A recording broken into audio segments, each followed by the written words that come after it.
Ramai ingat simpan duit tu selamat. Tapi sebenarnya duit diam rupanya makin hilang nilainya. Nampak simpan, tapi hakikatnya bocor perlahan-lahan. Jangan lupa follow dan save video ni untuk rujukan akan datang.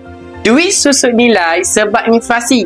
Harga barang naik, kuasa beli turun. RM100 hari ini tak sama nilainya 5 tahun akan datang. Sebab itu, simpan duit sahaja bukan strategi kewangan yang lekap. Sebab itulah ramai rasa dah simpan tapi tetap tak cukup. Simpan bertahun-tahun tapi nilainya tak ke mana. Bila kecemasan datang, simpanan cepat habis sebab nilainya tak mengejar kenaikan barang. Cara betul, simpan duit untuk kecemasan tapi sebahagiannya perlu ditukar kepada aset yang kalis inflasi. Emas, aset fizikal atau instrumen yang kekalkan nilai. Duit untuk pegangan, aset untuk kekayaan. Kalau terus biar duit duduk diam, nilai makin jatuh. Lagi lambat kita bertindak, lagi besar kerugian senyap yang kita tak perasan. Mulakan hari ini, semak simpanan. Asingkan sebahagian jadi aset. Tak perlu besar. Yang penting, mula dan konsisten. Kita tak boleh kawal inflasi, tapi kita boleh kawal tindakan. Jaga nilai duit anda,